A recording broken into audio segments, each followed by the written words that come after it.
Hello, আসসালামু আলাইকুম। Welcome to Sharif commerce academy. আজকে অনলাইনে ক্লাস হচ্ছে এমবিএ ফাইনাল ইয়ার অ্যাকাউন্টিং ডিপার্টমেন্টে। এক্সাম ব্যাচ হচ্ছে 2024। এখন যারা পরীক্ষা দিতেছে তাদের হচ্ছে 2023-এর পরীক্ষার্থী, আর তোমরা পরীক্ষার্থী হচ্ছে 2024-এর পরীক্ষার্থী। যাদের 7 তারিখে ভর্তি পরীক্ষার রেজাল্ট দিছে। ঠিক আছে, আশা করি তোমাদের ভর্তি পরীক্ষা 12 তারিখ থেকে শুরু হবে, ভর্তি শুরু হবে 12 তারিখ থেকে। এরপর আমাদের পড়াশোনা শুরু করতে হবে। তো আজকে হচ্ছে MBA final year accounting department আমাদের ওরিয়েন্টেশন ক্লাস। তো ওরিয়েন্টেশন ক্লাসে মূলত আমরা কি করি, মূলত আমরা যে কোর্সটা রান করব এই কোর্স সম্পর্কে তোমাদের বিস্তারিত আলোচনা করব। যার যা প্রশ্ন আছে প্রশ্নগুলো আমরা নিব এবং আমরা একটা সাবজেক্টের একটা চ্যাপ্টার নিয়ে একটু আলোচনা করব। তো আমরা শুরুতেই এমবিএ ফাইনাল ইয়ার অ্যাকাউন্টিং ডিপার্টমেন্টে আমাদের যে সাবজেক্টগুলি জাতীয় বিশ্ববিদ্যালয় ঠিক করে দিছে সেটা হচ্ছে টোটাল সাবজেক্ট দিয়ে আছে 7টা সাবজেক্ট দিয়ে আছে। এই 7টা সাবজেক্টের মধ্যে 5টা সাবজেক্ট হচ্ছে তোমাদের ম্যাথ সাবজেক্ট। কয়টা ম্যাথ সাবজেক্ট বলো তো দেখি? পাঁচটা। 5টা। পাঁচটা আছে। অ্যান্ড সাবজেক্টগুলি কি? প্রথম সাবজেক্ট নাম হচ্ছে অ্যাপ্লাইড অ্যাকাউন্টিং থিওরি, এটা হচ্ছে ম্যাথ প্লাস থিওরি। এরপরে অ্যাডভান্স কস্ট অ্যাকাউন্টিং, এটাও math plus theory. Strategic management accounting, এটা math plus theory. Strategic management, এটা শুধুমাত্র থিওরি। কর্পোরেট গভর্নেন্স, এটাও থিওরি। কর্পোরেট ফিনান্সিয়াল রিপোর্টিং, এটা math plus theory. Corporate tax planning, এটা ম্যাথ প্লাস থিওরি। তাহলে total এই 7টা সাবজেক্ট আর ভাইবা এবং বসি নিয়ে হচ্ছে টোটাল 8টা। অর্থাৎ তোমরা পরীক্ষা দিবা টোটাল 800 মার্কের পরীক্ষা দিবা। এর মধ্যে ভাইবাতে 50 আর একটা ভাইবা বসিতে টোটাল মিলা হচ্ছে টার্ম পেপারে 50 আর ভাইবাতে হচ্ছে 50। টার্ম পেপারের বিষয়কোড হচ্ছে 31, 25, 14 আর ভাইবার বিষয়কোড হচ্ছে 31, 25, 16। তো এই হচ্ছে আমাদের total MBA final year accounting ডিপার্টমেন্টে মোট সাবজেক্ট। তাহলে আমরা দেখতে পারলাম যে এমবিএ ফাইনাল ইয়ার পরীক্ষার জন্য আমাদের টোটাল ম্যাথ সাবজেক্ট কয়টা? 5টা। এই 5টা ম্যাথ সাবজেক্টের মধ্যে আমাদের কিছু সাবজেক্ট আছে যেটা কিনা আমরা অনার্স ফাইনাল ইয়ার বা থার্ড ইয়ার বা সেকেন্ড ইয়ার বা ফার্স্ট ইয়ার পড়ছি। আর কিছু সাবজেক্টের চ্যাপ্টারগুলি আছে যেটা আমরা এখন পর্যন্ত পড়ি নাই। তো যেটা পড়ছি সেটা আমাদের জন্য সহজ লাগবে, আর যেটা পড়ি নাই সেটা আমাদের বেশি করে করতে হবে, যাতে আমরা ফাইনাল ইয়ার পরীক্ষাটা ভালোভাবে দিয়ে আমরা আমাদের ছাত্রত্ব শেষ করতে পারি। এখন প্রশ্ন হচ্ছে এমবিএ ফাইনাল ইয়ার এই একটা বছরের মধ্যে তোমাদের একটা কোর্স কমপ্লিট করতে হবে। এই পরীক্ষাটা খুবই গুরুত্বপূর্ণ একটা পরীক্ষা, কারণ আল্লাহ না করুক যদি আপনারা এখানে কোনো সাবজেক্টে ইমপ্রুভ চলে আসে তাহলে সার্টিফিকেটই কিন্তু ইরেগুলার আসবে। রেগুলারে ভর্তি হয় মাস্টার্স, রেগুলারে ভর্তি হয় তখন ইরেগুলারে চলে আসবে। এর জন্য এই একটা বছর একটু ভালোভাবে পরিশ্রম করে এই স্নাতকোত্তর ডিগ্রিতে অর্থাৎ এমবিএ ডিগ্রিটা শেষ করতে হবে। কথা কি সবাই বুঝতে পারছো? জি স্যার। তবে এটাও সত্য যে এই বয়সে আইসা আমি কি চাকরি প্রিপারেশন নিব নাকি মাস্টার্স কমপ্লিট করব? অবশ্যই দুইটা সমান গুরুত্বপূর্ণ। চাকরি প্রিপারেশন নিতে হবে, আবার এমবিএ বা মাস্টার্সেও কমপ্লিট করতে হবে। কোনটাকে বেশি গুরুত্ব দিতে হবে? যেমন মাস্টার্স চলাকালীন সময়ে মাস্টার্স পরীক্ষাকে আমরা গুরুত্ব দিব, চাকরি পরীক্ষাকে একটু পিছিয়ে রাখবো। আবার যখন এটা কমপ্লিট হয়ে যাবে তখন ফুললি আমরা চাকরি পড়াশোনা করব। অনেকে চাকরিতে ঢুকছেনও, আবার অনেকে প্রিপারেশন নিতেছেন, অনেকে হাইলি প্রিপারেশন হয়েছে, আবার অনেকেই প্রিপারেশন নিয়ে এখন পর্যন্ত শুরু করেন নাই। চিন্তা ভাবনা করতেছেন যে মাস্টার্স পরীক্ষা দিয়ে একসাথে প্রিপারেশন নেওয়া শুরু করব। তো যারা এখন পর্যন্ত শুরু করেন নাই তাদের জন্য কথা হচ্ছে আপনারা শুরু করেন, কারণ শুরু করলে আপনি বুঝতে পারবেন যে চাকরি প্রিপারেশনটা কেমন। চাকরির প্রিপারেশনটা কিন্তু এই বিবিএ পড়াশোনার মতো না। চাকরির পরীক্ষাটা একটা অন্য লেভেলের প্রিপারেশন। এখানে আপনি যে বিবিএ ফার্স্ট ইয়ার থেকে শুরু করে ফোর্থ ইয়ার পর্যন্ত যাহা পড়াশোনা করছেন এগুলা চাকরির পরীক্ষায় কোনো কিছু কাজে লাগবে না। ঠিক আছে, চাকরির পরীক্ষা আপনাকে করতে হবে, গণিত করতে হবে, তারপরে বাংলা আছে, ইংলিশ আছে। ইংলিশের মধ্যে আবার 2টা পার্ট, লিটারেচার, গ্রামার, বাংলার মধ্যে 2টা, সাহিত্য এবং গ্রামার আছে, ঠিক আছে। আন্তর্জাতিক বিষয় বলি, বাংলাদেশ বিষয় বলি, অনেক অনেকগুলি অনেকগুলি বিষয় নিয়ে হচ্ছে চাকরি প্রিপারেশন নিতে হবে। এর জন্য কাজ হচ্ছে বিবিএ ফার্স্ট ইয়ার থেকে ফাইনাল ইয়ার পর্যন্ত যা পড়ছেন এখানে আপনাদের একটা সাবজেক্ট কাজে লাগবে, সেটা হচ্ছে বিজনেস ম্যাথ। যে আপনারা সেকেন্ড ইয়ার যে বিজনেস ম্যাথ পড়ছিলেন ওই বিজনেস ম্যাথটা হচ্ছে এই চাকরি প্রিপারেশনের ক্ষেত্রে আপনার কাজে লাগবে। আবার অনেকে বিজনেস ম্যাথটা বোঝেন না, কারণ যেহেতু কমার্স ব্যাকগ্রাউন্ডের পোলাপান একটু ম্যাথটা একটু কম বোঝে, বিজনেস ম্যাথটা। অ্যাকাউন্টিংয়ের ম্যাথ ভালো বোঝে কিন্তু বিজনেস ম্যাথটা অনেকে কম বোঝে। তো যাই হোক, এটা হলো চাকরি প্রিপারেশনের সাইট, আমরা ওই দিকে না গেলাম, আমরা আমাদের সাইটে চলে যাই। তো এক্ষেত্রে আমাদের তাহলে টোটাল 5টা ম্যাথ সাবজেক্ট, এই 5টা ম্যাথ সাবজেক্ট আমরা পড়াবো হচ্ছে র্যান্ডমলি। মনে করো আমি অ্যাপ্লাইড অ্যাকাউন্টিং থিওরি আজকে আমি শুরু করব। তো অ্যাপ্লাইড অ্যাকাউন্টিং থিওরি আমরা 2টা চ্যাপ্টার র্যান্ডমলি করব, করার পর আমরা আবার অ্যাডভান্স কস্ট অ্যাকাউন্টিং চলে যাব। এই অ্যাডভান্স কস্ট অ্যাকাউন্টিং আবার 2টা চ্যাপ্টার করব, করে আবার স্ট্র্যাটেজিক ম্যানেজমেন্ট অ্যাকাউন্টিং আসবো। এখানে 2টা করে আবার আমরা চলে যাব কর্পোরেট ফিনান্সিয়াল রিপোর্টিং। এখানে 2টা করে আবার চলে যাব কর্পোরেট ট্যাক্স প্ল্যানিং। এরকম করে আবার সেই অ্যাপ্লাইড অ্যাকাউন্টিং থেকে শুরু করি। এরকম র্যান্ডমলি আমরা তোমাদের ফাইনাল ইয়ার পরীক্ষা পর্যন্ত আমরা প্রত্যেকটা ম্যাথ সাবজেক্টের প্রত্যেকটা চ্যাপ্টারে আমরা করাবো। এখানে কোনো চ্যাপ্টার আমরা বাদ দিব না, বাদ দিব ফাইনাল পরীক্ষার আগে, কিন্তু করাবো সবগুলো চ্যাপ্টার। কথা কি বুঝতেই পারছি সবাইটা? জি স্যার। ওকে, আমরা প্রাথমিক অবস্থা করব, সবগুলো চ্যাপ্টার করব। পরবর্তী ফাইনাল যখন পরীক্ষার রুটিন দিবে তখন আমরা কিছু চ্যাপ্টার তোমাদের কমিয়ে দেব। তো এক্ষেত্রে আমাদের তাহলে সাবজেক্ট যে 5টা সাবজেক্ট আছে এটা আপনারা অলরেডি জানেন, অতএব এটা নিয়ে আর আলোচনা করার দরকার নাই। এখন এই যেগুলো কমন আপনাদের কিছু প্রশ্ন থাকে, যে প্রশ্নগুলি আমরা এখানে লিখে দিছি, তারপরে প্রশ্নগুলি পড়ার জন্য একটু পড়তেছি। লেখা আছে কোর্সের মেয়াদকাল কত, যেটা অলরেডি বলে ফেলাইছি, আমরা ফাইনাল ইয়ার পরীক্ষা পর্যন্ত পড়ব। তোমাদের পরীক্ষা হবে 2027 সালে এই সময় মার্চ এপ্রিলের দিকে পরীক্ষা হবে। তারপর আজকে শুরু করলে 2027 সালে মার্চ এপ্রিল পর্যন্ত ইনশাল্লাহ ফাইনাল পরীক্ষা পর্যন্ত আমরা পড়ব, ফাইনাল পরীক্ষা শেষ হওয়া পর্যন্ত আমরা পড়ব। এবং 2 নম্বর প্রশ্ন হচ্ছে ক্লাস টাইম কখন এবং সপ্তাহে কটা ক্লাস হবে। এখন আপাতত আমাদের ক্লাস টাইম হচ্ছে 9টা 15 এবং সপ্তাহে 3 দিন কিংবা 2 দিন ক্লাস হবে, মানে সর্বোচ্চ 3 দিন ক্লাস হবে, ঠিক আছে। শনি সোম বুধ অথবা রবি মঙ্গল বৃহস্পতি, অথবা আমি যে রুটিন দিছি ওই রুটিন অনুযায়ী, তাহলে সপ্তাহে 3টা করে ক্লাস হবে। এখন যেহেতু আমরা শুরু করব, প্রথম দিকে আমরা একটু চাপ কম দেব, পরবর্তীতে আমরা যখন একটু ব্যস্ত আগাবো তখন একটু চাপ বেশি দেবো, তখন হয়তো ক্লাসের সংখ্যা বাড়বে। তো লাইভ ক্লাস হবে নাকি রেকর্ড ক্লাস হবে, এই কোর্সটা হচ্ছে পুরোটা হচ্ছে লাইভ ক্লাস কোর্স। এই লাইভ ক্লাসের পরবর্তী ক্লাসগুলি আমাদের ফেসবুক প্রাইভেট গ্রুপে আপলোড দেওয়া থাকবে, যা ফাইনাল ইয়ার পরীক্ষা পর্যন্ত তোমরা দেখতে পারবে। এছাড়াও আমাদের প্রিভিয়াস ব্যাচের যে রেকর্ড ক্লাস আছে এই রেকর্ড ক্লাসের অ্যাক্সেসটা আমরা তোমাদের দিব, যাতে তোমরা প্রিপারেশন নিতে পারো, অর্থাৎ ক্লাসে জয়েন করার আগেই ওই সংশ্লিষ্ট টপিকটা তোমরা আগে রেকর্ড ক্লাস দেখে কনসেপ্টটা ক্লিয়ার করে ক্লাসে জয়েন করতে পারো। কথা কি বুঝতেই পারছি সবাই রে? জি স্যার। তাহলে ওইটা দিব জি স্যার। শুধুমাত্র আপনার প্রিপারেশনের জন্য, অর্থাৎ আপনি যে টপিকটা আজকে পড়াবো ওই টপিক সম্পর্কে আপনি আগে থেকেই জেনে আসলেন, লাইভ ক্লাসে আপনি বেশি প্রশ্ন করতে পারেন।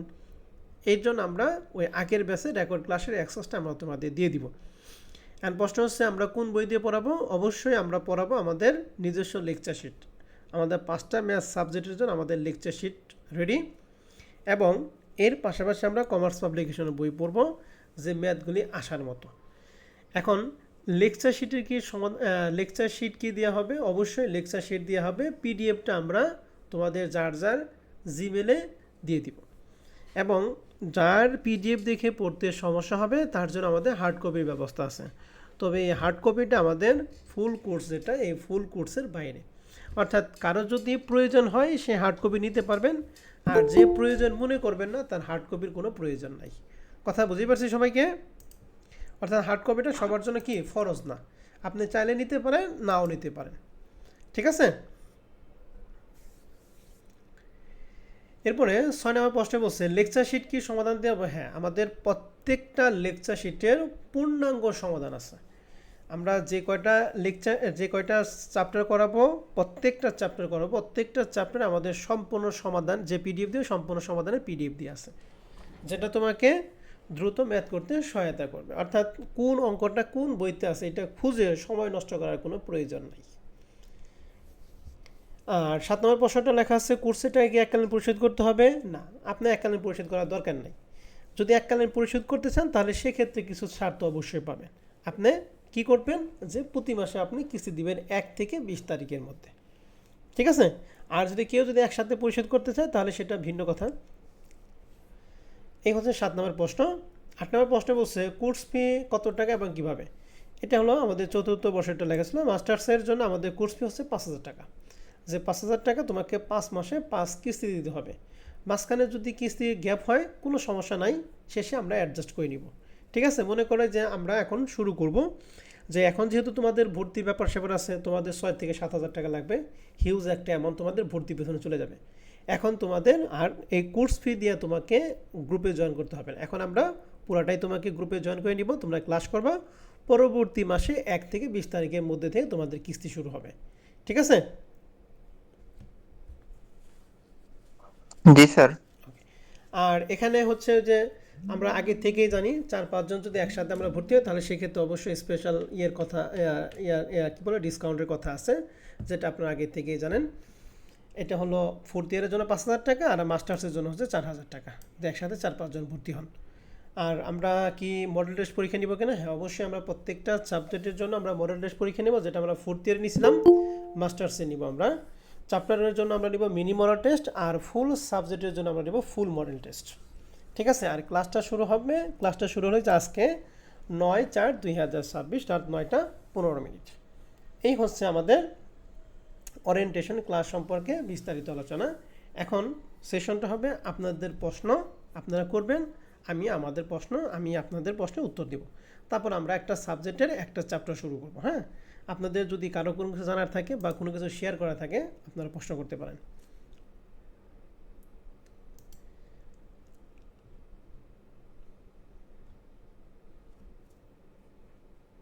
স্যার মাস্টার্সে কি রেগুলার ক্লাস করতে হবে? কিসের, মানে এই আমার ক্লাস নাকি কলেজের ক্লাস? না, ক্লাস মানে ভর্তি হলে আর কি কলেজের ক্লাস। ও আচ্ছা, এখানে মাস্টার্সের ক্লাস নর্মালি কম হয়, ঠিক আছে? সপ্তাহে 2 থেকে 3 দিন ক্লাস হতে পারে, ঠিক আছে? বড় কলেজগুলি চাপ বেশি, এখানে ক্লাস কম হবে। ছোটো কলেজগুলি যদি চাপ কম থাকে তাহলে ক্লাস বেশি দিতে পারে। তো নর্মালি মাস্টার্সে ক্লাস হয় 2 দিন কিংবা সর্বোচ্চ 3 দিন ক্লাস হয়, ঠিক আছে? আর তোমাদের ক্লাসই হবে 2 থেকে 3 মাস। এই 1 বছরের মধ্যে তোমাদের ক্লাস হবে 2 থেকে 3 মাস। তোমাদের 2টা ইনকোর্স আছে। হ্যাঁ, এই ইনকোর্সের আগে তোমাদের 1 মাস খুব ভালো ক্লাস হবে। প্রথম ইনকোর্স শেষ হলে প্রথম ইনকোর্সে দ্বিতীয় ইনকোর্স যেটা শুরু হবে, মাঝখানে ক্লাসটা একটু মিডিয়াম লেভেল হবে। আবার দ্বিতীয় ইনকোর্স যখন হবে ঠিক তার আগে 1 মাসটা আবার ক্লাসটা কি পুরোদমে হবে, ঠিক আছে? এখন প্রশ্ন হচ্ছে যে একদমই ক্লাস করতে পারবে না, ঠিক আছে? একদমই যদি ক্লাস না করতে পারো তাহলে তাকে রেগুলার মাস্টার্সে ভর্তি হওয়ার দরকার নাই, সে প্রাইভেট মাস্টার্সে ভর্তি হবেন, ঠিক আছে? কারণ জি এখানে স্যার, আমি তো উপস্থিতির উপর নাম্বার আছে। অনেক পোলাপানটা কিন্তু এবার ফর্ম ফিল আপে আটকে দিছে। যারা বড় বড় কলেজ, এই কলেজে অনেক পোলাপানকে আমার স্টুডেন্টকে আটকে দিছে, মানে তারা ইনকোর্স পরীক্ষা দেয় না বা রেগুলার ক্লাস, ওই যে 60% আর 65% উপস্থিত থাকতে হয়, এটা অনেকে আটকে দিছে। এর জন্য যাদের ক্লাস করার সুযোগ কম তারা রেগুলার মাস্টার্সে ভর্তি না হয়ে প্রাইভেট মাস্টার্সে ভর্তি হবেন। আর মনে রাখবেন রেগুলার মাস্টার্সের সিলেবাস প্রাইভেট মাস্টার্সের সিলেবাস সেম, ঠিক আছে? খুশি নয় একই হবে, পরিবর্তন হচ্ছে রেগুলার মাস্টার্সের মধ্যে ইনকোর্স হচ্ছে 2টা আর প্রাইভেট মাস্টার্সের মধ্যে ইনকোর্স হচ্ছে 1টা। এই হচ্ছে বেসিক পরিবর্তন। আর প্রাইভেট মাস্টার্সের মধ্যে কোনো ক্লাস করতে হবে না, জাস্ট ইনকোর্স পরীক্ষা দিবেন এবং ফাইনাল পরীক্ষা দিবেন। কিন্তু সিলেবাস এক, প্রশ্ন এক, প্রশ্ন দিবেন একই একই সময় পরীক্ষা দিবেন। রেগুলার মাস্টার্সে যে প্রশ্নে পরীক্ষা দিব ওই প্রাইভেট মাস্টার্স ওই একই প্রশ্নে একই দিনই পরীক্ষা দিবে। কথা বুঝতে পারছো আমার কথা? ফাইনাল পরীক্ষা একসাথে হবে হ্যাঁ, সব। ফাইনাল পরীক্ষা একই প্রশ্নে পরীক্ষা দেবে। রেগুলার মাস্টার্স যা ওই প্রাইভেট মাস্টার্সে একই প্রশ্নে পরীক্ষা দিবা এবং একই সময় হবে পরীক্ষা, আমি যতটুকু জানি। আর ক্লাস করার যদি সুযোগ থাকে অবশ্যই রেগুলার মাস্টার্স প্রথম প্রায়োরিটি থাকবে, রেগুলার মাস্টার্স। আর ক্লাস করার সুযোগ যদি কম থাকে, যেমন তুমি জব করো, যদি জব করে থাকো তাহলে ক্লাস করার সুযোগ কম পাবা, বা তোমার বিয়ে হয়েছে, বিয়ে হলে বাচ্চা কাচ্চা রাখার একটা ঝামেলা থাকতে পারে, এক্ষেত্রে ওই প্রাইভেট মাস্টার্সে বেটার হবে। আর যদি ক্লাস করার সুযোগ থাকে তাহলে 100% আগে রেগুলার মাস্টার্স, প্রথম প্রায়োরিটি রেগুলার, না হলে প্রাইভেট মাস্টার্স। ঠিক আছে? জি স্যার।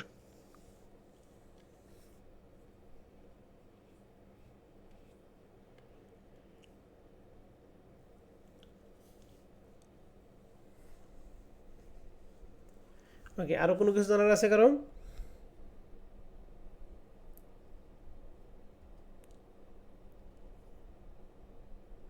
না স্যার, আপনি তো সব বলে দিচ্ছেন।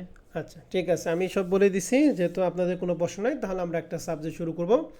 আমরা শুরু করবো যে অ্যাপ্লাইড অ্যাকাউন্টিং থিওরি, এইটা দিয়ে আমরা শুরু করব। তো অ্যাপ্লাইড অ্যাকাউন্টিং থিওরির ম্যাক্সিমাম চ্যাপ্টারগুলো আমাদের অ্যাকাউন্টিং থিওরির সাথে মিল আছে। মনে করেন 60% কী বলে 40% আর 60%। 40% হচ্ছে ফোর্থ ইয়ার অ্যাকাউন্টিং থিওরির সাথে মিল আছে, আর 60% হচ্ছে আমাদের অমিল আছে। তো যেটুকু মিল আছে সেটুকু তো আমাদের জন্য ভালো, আর যেটুকু মিল নাই সেটা আমাদের ভালো কিনা প্রিপারেশন নিতে হবে। তো আসেন তাহলে আমরা অ্যাপ্লাইড অ্যাকাউন্টিং থিওরি একটা চ্যাপ্টার সম্পর্কে আজকে আমরা সামান্য আলোচনা করব। তো আমি নতুন একটা পিডিএফ শেয়ার করছি, দেখেন তো পিডিএফটা কি সবাই দেখতেছেন কিনা? জি স্যার। জি স্যার। ওকে, এই অ্যাপ্লাইড অ্যাকাউন্টিং থিওরি এই সাবজেক্টে 1 থেকে 5 পর্যন্ত, অর্থাৎ প্রথম যে 5টা চ্যাপ্টার আছে এই 5টা চ্যাপ্টার হচ্ছে থিওরি চ্যাপ্টার, অর্থাৎ এই 5টা চ্যাপ্টারে কোনো ম্যাথ নেই। ম্যাথ শুরু হয়েছে 6 নাম্বার চ্যাপ্টার, যে 6 নাম্বার চ্যাপ্টার নাম হচ্ছে আর্নিং ম্যানেজমেন্ট, আয় ব্যবস্থাপনা। ঠিক আছে? তাহলে এই আর্নিং ম্যানেজমেন্ট এই চ্যাপ্টারটি আমরা শুরু করব। তো তাহলে আর্নিং ম্যানেজমেন্ট চ্যাপ্টার 6-এ আজকে হচ্ছে আমাদের ফার্স্ট লেকচার, আজকে আমরা সামান্য আলোচনা করব। তো আর্নিং ম্যানেজমেন্ট আমাদের জাতীয় বিশ্ববিদ্যালয়ে যে সিলেবাস দিছে, এই সিলেবাস আলোকে টোটাল এই চ্যাপ্টারকে আমরা দুইটা ফরম্যাটে ভাগ করছি। একটা হচ্ছে আর্নিং পার শেয়ার, আরেকটা হচ্ছে বন্ড ভ্যালুয়েশন। আর্নিং পার শেয়ারকে আমরা শর্টকাটে বলি হচ্ছে ইপিএস, আর বন্ড ভ্যালুয়েশন আমরা ফোর্থ ইয়ারে পড়ছি। বন্ড ভ্যালুয়েশনটা আমরা ফোর্থ ইয়ারে পড়ছি হচ্ছে ইনভেস্টমেন্ট অ্যানালাইসিস অ্যান্ড পোর্টফোলিও ম্যানেজমেন্টে। ঠিক আছে না? আর আর্নিং পার শেয়ার অর্থাৎ ইপিএসটা আমরা অ্যাকাউন্টিং থিওরিতেই পড়ছি। তো আজকে আমরা এই ইপিএসের কিছু অঙ্ক নিয়ে আমরা আলোচনা করব। তো এই চ্যাপ্টারের জন্য আমাদের জাতীয় বিশ্ববিদ্যালয়ে 2015 সাল থেকে শুরু করে 2022 সাল পর্যন্ত যে প্রশ্নগুলো আছে তার একটা অ্যানালাইসিস এখানে তুলে ধরা হয়েছে। দেখতেছি যে 15 সালে এই চ্যাপ্টার থেকে পার্ট বি এর 6, পার্ট সি এর 15 নাম্বার, অর্থাৎ 14 মার্কে ম্যাথ আছে। 16 সালে এখান থেকে পার্ট সিতে 2টা প্রশ্ন দিছে। 17 সালে পার্ট বি এবং পার্ট সিতে একটা একটা, 18 সালে পার্ট বি পার্ট সিতে একটা একটা, 19 সালে পার্ট সিতে একটা, 20 সালে পার্ট বি এবং পার্ট সিতে একটা একটা প্রশ্ন, 21 সালে পার্ট সিতে একটা, 22 সালে পার্ট সিতে একটা। এইবার পরীক্ষা চলতেছে 2023 সালে। 2023 সালে এখান থেকে পার্ট সিতে একটা প্রশ্ন আছে, সেটা আমরা উঠাই নাই, আমরা এটা উঠিয়ে দিব। তাহলে আমাদের 15 সাল থেকে 23 সাল পর্যন্ত আমরা দেখলাম প্রত্যেক বছর এখান থেকে পার্ট সিতে একটা করে প্রশ্ন আসতেছে। তো তোমরা পরীক্ষার্থী আছে 2024 সালে, 2024 সালে এখান থেকে পার্ট সিতে একটা প্রশ্ন মাস্ট বি আসবেই। যদি ভাগ্য ভালো থাকে তাহলে সেক্ষেত্রে পার্ট বিতেও প্রশ্ন আসতে পারে। তো আমাদের টার্গেট হচ্ছে পার্ট সিকে টার্গেট করে। তো এই চ্যাপ্টারের ক্ষেত্রে আমরা প্রথম ফরম্যাট আর্নিং পার শেয়ার, এই আর্নিং পার শেয়ারটুকু প্রথমটুকু আমরা অ্যাকাউন্টিং থিওরিতে পড়ছিলাম। তো আর্নিং পার শেয়ারটুকু হচ্ছে আমরা যেটা একটা স্টেপ আছে, স্টেপটা ফলো করলেই আমরা আর্নিং পার শেয়ারটা বের করতে পারবো। স্টেপটা হচ্ছে সেলস থেকে যদি ভ্যারিয়েবল কস্ট আমরা বাদ দেই তাহলে আমরা পাবো হচ্ছে কন্ট্রিবিউশন মার্জিন। এটাকে আমরা শর্টকাটে কী নামে বলি বলো দেখি? কন্ট্রিবিউশন মার্জিনকে সিএম। গুড। এই সিএম থেকে আমরা বাদ দিব হচ্ছে ফিক্সড কস্ট। সিএম থেকে ফিক্সড কস্ট বাদ দিলে আমরা পাবো হচ্ছে ইবিআইটি। ইবিআইটির ফুল মিনিংটা একটু বলেন যদি দেখি কেউ একজন।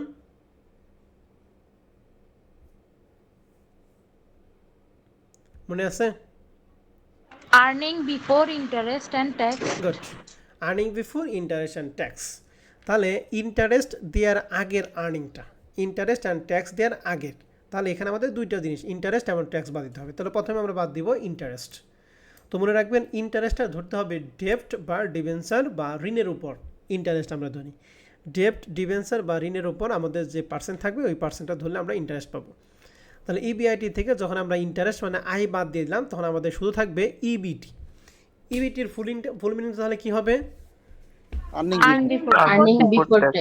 বিফোর ট্যাক্স, অর্থাৎ ট্যাক্স প্রদান করার পূর্বের আয়। তাহলে এখান থেকে ট্যাক্স বাদ দিব, তাহলে ট্যাক্স অ্যান্ড ট্যাক্সটা ধরবো ইবিটি, যে টাকা বের করবো ওই টাকার উপর আমরা ট্যাক্স ধরবো। তাহলে যদি বাদ দেয় তাহলে আমরা পাবো ইএটি। ইএটি মানে কি হন? Earning after tax. Earning after tax. Okay, এই আর্নিং আফটার ট্যাক্সে আমরা বাদ দিব অগ্রাধিকার শেয়ার যদি প্রশ্নে দেওয়া থাকে, অর্থাৎ প্রিফারেন্স শেয়ার যদি প্রশ্নে দেওয়া থাকে তাহলে সেই ক্ষেত্রে আমরা প্রিফারেন্স ডিভিডেন্ডটা বাদ দিব।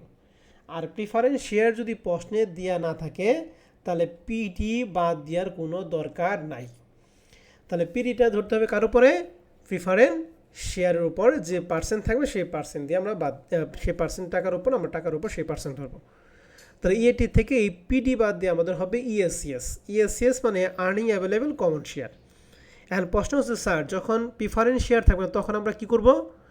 তখন প্রিফারেন্স শেয়ার থাকবে না, তখন পিডি লেখা আপনি 0 দিবেন, 0 দিয়ে তারপর লিখবেন ইএসসিএস।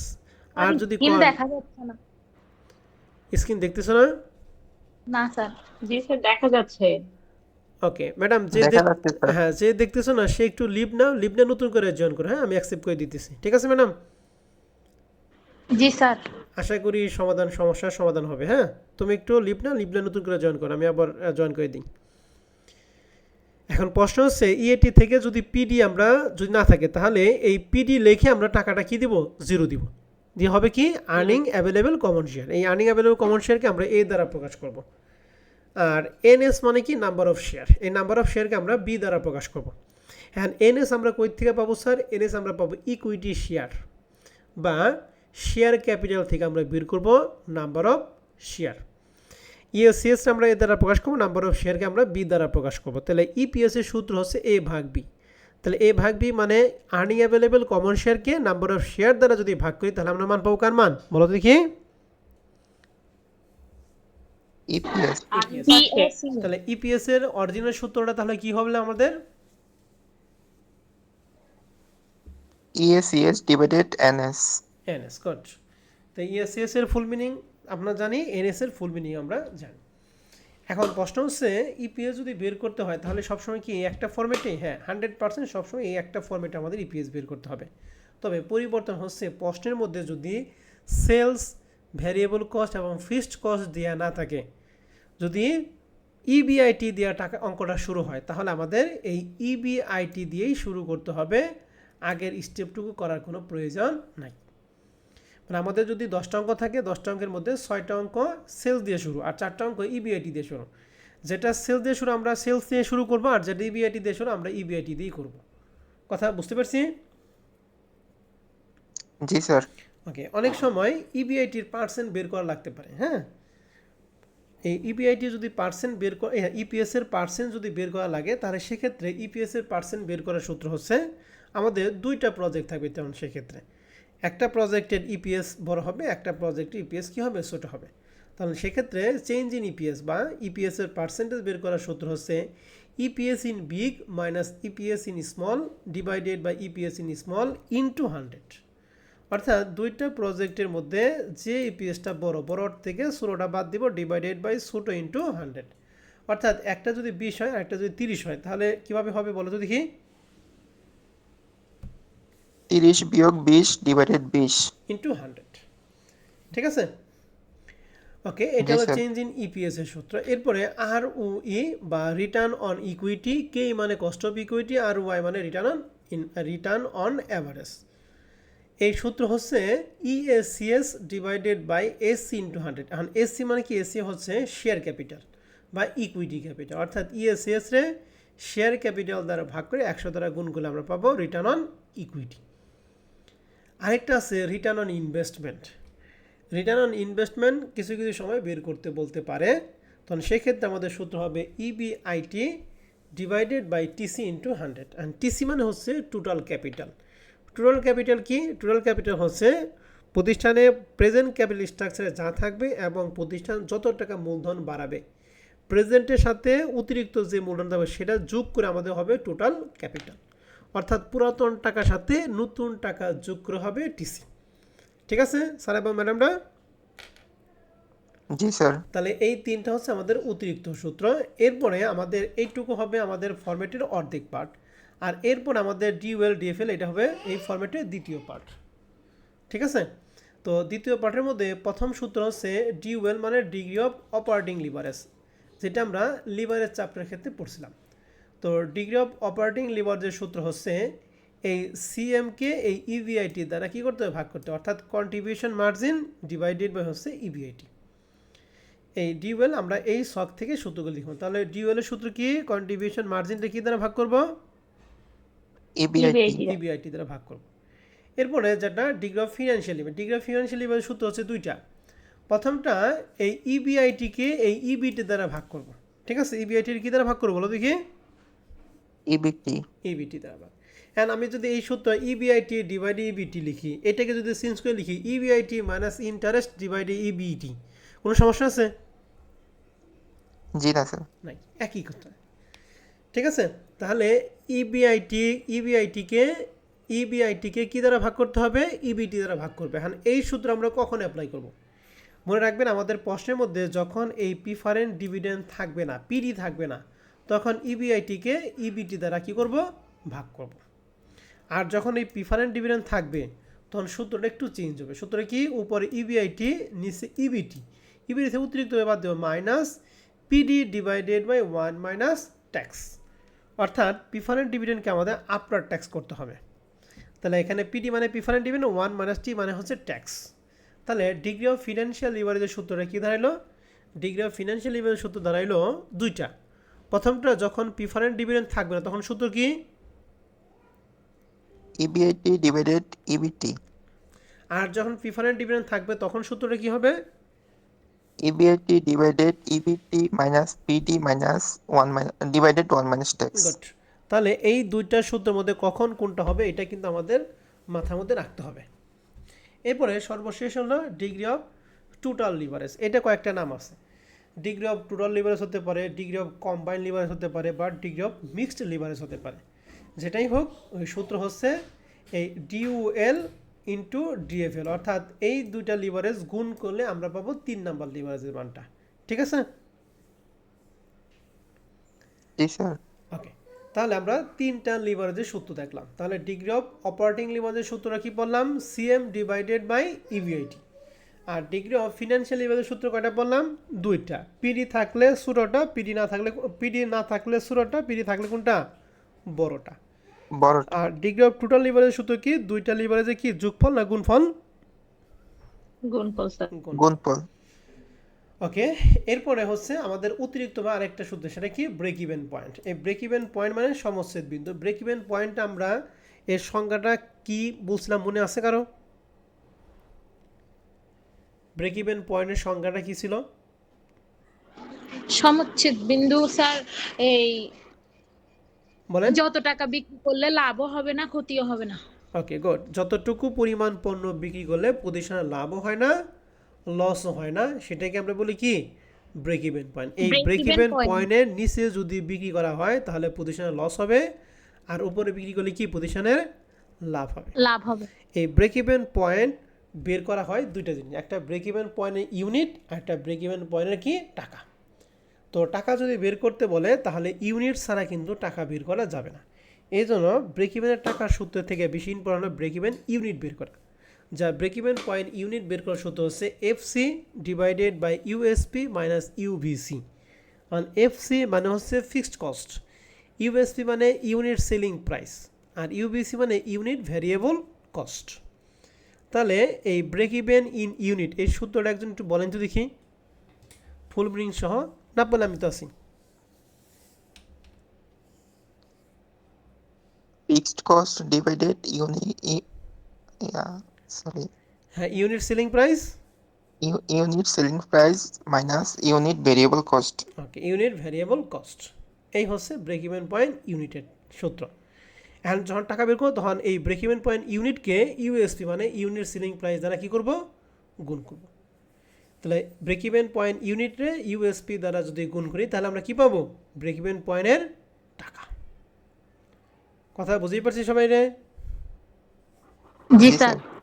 ওকে, তাহলে এই ছিল আমাদের কিছু সূত্র, যে সূত্রগুলি জানলে আমাদের এই ফর্মেট অঙ্কগুলি করতে কী হবে, একটু সুবিধা হবে। তো আমরা প্রথম যে প্রশ্নটা, এটা আমরা 2018 সালে MBA প্রশ্নটা নিছি। এই প্রশ্নের একটা হুবহু অঙ্ক আছে কমার্স পাবলিকেশন বইয়ের অঙ্ক, আমি এই অঙ্কটা করে দিব। কমার্স পাবলিকেশন বইয়ের অঙ্কটা তোমাদের বাসায় কাজ থাকবে, ঠিক আছে। তো আসেন আমরা প্রশ্নটা একটু পড়ি। প্রশ্নে বলছে আরবি কোম্পানি হ্যাজ 40% ডেপ্ট অ্যান্ড 60% ইকুইটি। তাহলে এই আরবি কোম্পানির ক্যাপিটাল স্ট্রাকচারে দুই ধরনের সোর্স আছে। প্রথম সোর্সের নাম হচ্ছে ডেপ্ট, দ্বিতীয় সোর্সের নাম কি বলো দেখি? ইকুইটি। ইকুইটি। Equity. এখন মনে করো এই আরবি কোম্পানির মোট টাকা আছে 10 টাকা।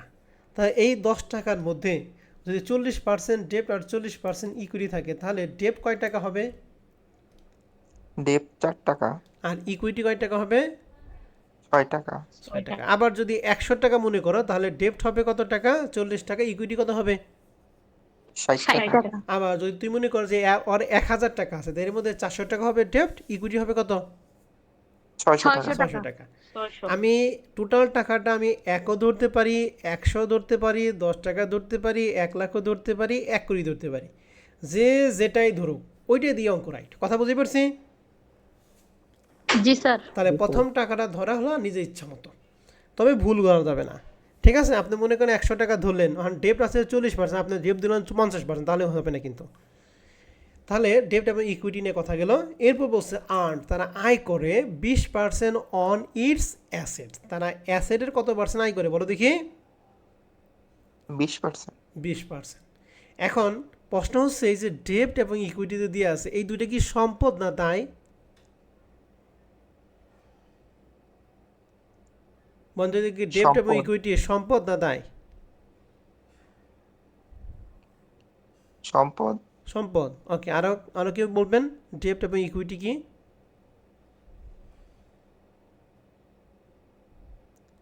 ডেপ্ট মানে ডিবেঞ্চার, ইকুইটি মানে সাধারণ শেয়ার। দায় স্যার। দুইটাই দায় নাকি একটা সম্পদ একটা দায়, নাকি দুইটাই সম্পদ?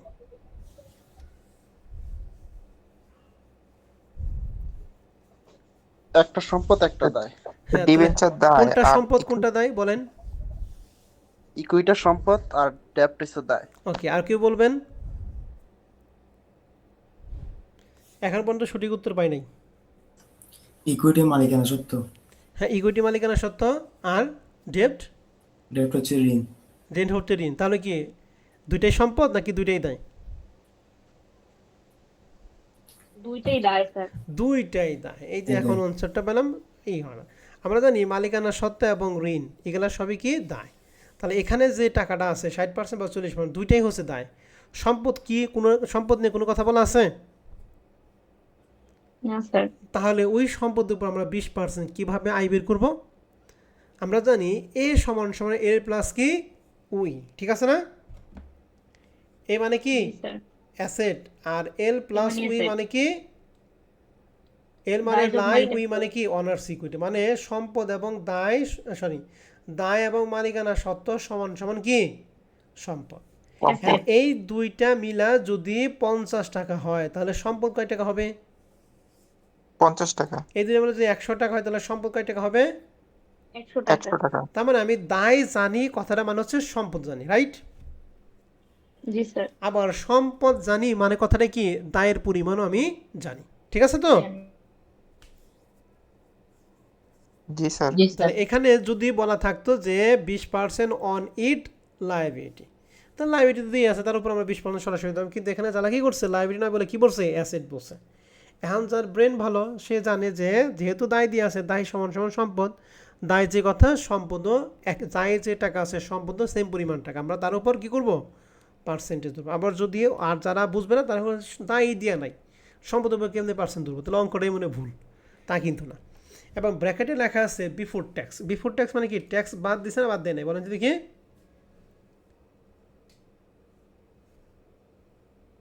বাদ দিয়ে আয় দিয়ে আছে নাকি বাদ ছাড়া আয় দিয়ে আছে বলো দেখি? বিফোর ট্যাক্স বাদ ছাড়া, বাদ বাদ ছাড়া, দেয়নি। তারপরে ট্যাক্স বাদ দিতে হবে। অ্যান্ড প্রশ্নে বলছে what is the rate of return. তাহলে আমাদের রেট অফ রিটার্ন বের করে। রেট অফ রিটার্ন মানে কি? Rate of return on equity.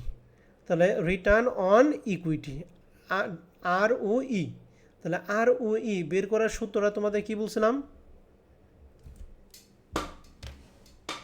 EACS CS divided by SC into 100. EACS divided by SC. ESCS মানে আর্নিং অ্যাভেলেবল কমন শেয়ার নাকি? জি sir. জি আর এসসি মানে share capital. Share share capital. Capital. Okay, ঠিক আছে। এখন অ্যান্ড বলছে অ্যাজুম ধরে নিতে হবে ইট পে 10% ফর ডেপ্ট ক্যাপিটাল, অর্থাৎ ডেপ্ট ক্যাপিটাল যা হবে তার কত পার্সেন্ট সুদ দিতে হবে? 10%। তাহলে ডেপ্ট ক্যাপিটাল 40 টাকা, 40 টাকায় পার্সেন্ট দিব, 10% হবে কি 10%। ইন্টারেস্ট। G sir. অ্যান্ড বলছে হোয়াইল ট্যাক্স রেট কত পার্সেন্ট? 50%, এবং ট্যাক্স রেট দিয়ে আছে 50%। ঠিক আছে, তাহলে ট্যাক্স রেট যেহেতু 50% দিয়ে আছে আমাদের বিফোর ট্যাক্স, তাহলে ট্যাক্স আমাদের বাদ দিতে হবে। অ্যান্ড প্রশ্ন হচ্ছে এই আরওই বের করার জন্য আমাদের কী কী লাগবে? ইএসসিএস লাগবে এবং কি শেয়ার ক্যাপিটাল লাগবে। এখন প্রশ্ন হচ্ছে শেয়ার ক্যাপিটাল আমাদের সম্পর্কে, শেয়ার ক্যাপিটাল মানে যে ইকুইটি দিয়ে আছে। এখন সম্পদ এবং দায়টা আমি কত টাকা দেবো? 10 টাকা ধরতে পারি, 100 টাকা ধরতে পারি, 1000 টাকা ধরতে পারি, কোনো সমস্যা নেই। তাহলে আমরা লিখছি লেট টোটাল ক্যাপিটাল দিয়ে আছে কয় টাকা? 100 টাকা। আর 100 টাকা যদি হয় তাহলে ডেপ তার 40% মানে 40 টাকা, ইকুইটি তার 60% মানে কয় টাকা হলো? 60 টাকা হলো। তাহলে দুইটা মিলে আমাদের টোটাল ক্যাপিটাল হচ্ছে কত? 100 টাকা। তাহলে ক্যাপিটাল মানে হচ্ছে টোটাল দায় দিয়ে আছে, তাহলে দায় যদি 100 টাকা, সম্পদ কয় টাকা? 100 টাকা। তাহলে ওই 100 টাকা আমাদের কত পার্সেন্ট আয় হবে বলো দেখি? 20%। এবং এই আয়টা কি বিফোর ট্যাক্স না আফটার ট্যাক্স?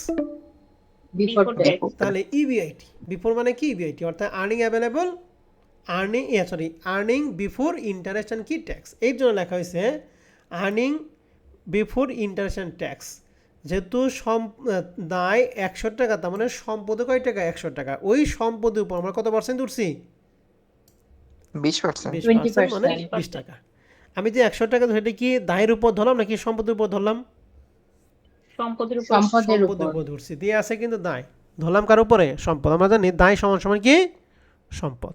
তাহলে সম্পদ। ইবিআইটি 20 টাকা, এটা কি আমরা সবাই clear? G sir. G G sir. Sir. And EBIT আমরা কি বাদ দিই? ইন্টারেস্ট বাদ দিই। তাহলে ইন্টারেস্টটা আমরা ধরবে কার উপরে বলো দেখি? Debt capital. আমরা যে এখানে ধরছেন তখন ডেপ কি 60 টাকা ছিল না 40 টাকা ছিল? 40 টাকা। 40 টাকা। 40 টাকার কত 40 টাকা। পার্সেন্ট ইন্টারেস্ট হবে? 10%। তাহলে 4 টাকা। তো এই দুইটা বিয়োগফল ইবিটি হলো 16 টাকা। ইবিটি মানে কি? Earning before tax. তাহলে আর্নিং বিফোর ট্যাক্স মানে ট্যাক্স বাদ দিব, তাহলে হচ্ছে ট্যাক্স। এই 16 টাকার ট্যাক্সে ছিল 50% মানে 8 টাকা, বাদ দিলে ইএটি হয় 8 টাকা। অ্যান্ড ইএটি থেকে আমরা বাদ দেবো কি? পিডি। পিডি ধরি কার উপরে বলো দেখি? প্রিফারেন্স শেয়ারের উপরে। Preference share. প্রিফারেন্স শেয়ার কি আমাদের প্রশ্নে আছে? না স্যার। না স্যার। তাহলে পি কি? 0। তাহলে বাদ দিয়ে আমাদের ইএসসিএস হলো কয় টাকা? 8 টাকা। 8 টাকা। ঠিক আছে, তাহলে ইএসসিএস জানি, শেয়ার ক্যাপিটাল জানি কয় টাকা? 60 টাকা জানি। তাহলে এখন আমাদের আরওই বের করতে আর কোনো সমস্যা না। আমরা লিখছি উই নো দ্যাট আরওই সমান সমান ESCS divided by share capital into কি 100। তাহলে ইএসসিএস পেলাম 8 টাকা, আর শেয়ার ক্যাপিটাল মানে ইকুইটি ক্যাপিটাল পাইছি কয় টাকা? 60 টাকা। তাহলে 8 ভাগ 60 ইনটু 100 সমান সমান 13.33%। আর ও ইটা কি ক্লিয়ার? জি স্যার। জি স্যার। জি স্যার। তাহলে বেসিক কোশ্চেন 1 নিয়ে আপনাদের কারো কোনো প্রশ্ন আছে? না স্যার। নাইস। তাহলে এই বেসিক কোশ্চেন 1 এর মতো আমাদের কমার্স পাবলিকেশন বইয়ের একটা অঙ্ক আছে, অঙ্কটা আপনাদের বাসায় কাজ থাকবে। ঠিক আছে, এটা হলো বেসিক কোশ্চেন 1 গেল। এরপরে বেসিক কোশ্চেন 2, এগুলা কিন্তু আপনারা ফার্স্ট ইয়ার থেকে ফোর্থ ইয়ার পর্যন্ত অঙ্কগুলি দেখেন নাই, অঙ্কগুলি সম্পূর্ণ নতুন। তো অঙ্কগুলো আমরা নেক্সট ক্লাসে করব।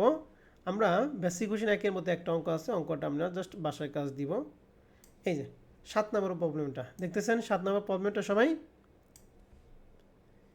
জি স্যার। এখানে জি ডেপ্ট স্যার। 30%, ইকুইটি হচ্ছে 70%। তাহলে আমি যদি টোটাল ক্যাপিটাল 100 টাকা ধরি, তাহলে ডেপ্ট কয় টাকা হবে? 30। আর ইকুইটি ক্যাপিটাল কত হবে? 70। 70 টাকা। তাহলে ডেপ্ট যদি 30 টাকা হয় তাহলে ইন্টারেস্ট কয় টাকা হবে বলেন তো দেখি? 3 টাকা। 3 টাকা। 30 টাকার 10%। আর ওই ইবিআইটিটা বের করব 100 টাকার কয় পার্সেন্ট? 15%। 15%। আর ট্যাক্সে দিয়ে আছে 50%। পারবো 7 নম্বর অঙ্কটা? জি জি স্যার। স্যার। ওকে, তাহলে আজকে আমাদের এই ওরিয়েন্টেশন ক্লাসের সাথে আমরা এই এক্সট্রাভাবে 2টা অঙ্ক করলাম, আর বাদ বাকি থেকে আমরা নেক্সট ক্লাস থেকে শুরু করব। ঠিক আছে স্যার এবং ম্যাডামরা? জি স্যার। জি স্যার। ক্লাস আমাদের এই পর্যন্তই থাকবে। তোমাদের যদি কারো কোনো প্রশ্ন থাকে তোমরা প্রশ্ন করতে পারো।